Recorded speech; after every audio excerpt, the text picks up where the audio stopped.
बारामती नगरपालिकेसाठी आज सकाळपासून मतदान सुरू आहे। 41 पैकी 8 जागा बिनविरोध झाल्याने 34 जागांसाठी मतदान होते। दरम्यान मतदान केंद्रांवर युवा नेते युगेंद्र पवार यांनी दौरा केलाय, तर निकाल 100% आमच्याच बाजूने लागेल असा विश्वासही त्यांनी व्यक्त केलाय। दरम्यान त्यांच्याशी बातचीत केली आमचे प्रतिनिधी मंगेश कचरे यांनी।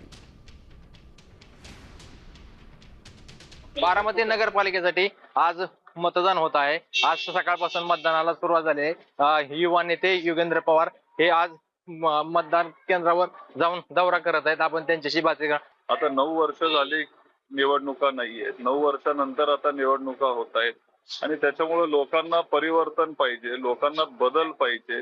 9 वर्षामध्ये जे आत्ताचे नगरसेवक आहेत ते लोकांपर्यंत तिथं गेले नाहीये, त्यांचे समस्या अडचणी त्यांनी सोडवलेले नाहीये आणि त्याच्यामुळं लोकांना आता त्यांच्यातले नगरसेवक, स्वच्छ नगरसेवक असे त्यांना तिथं निवडून द्यायचे।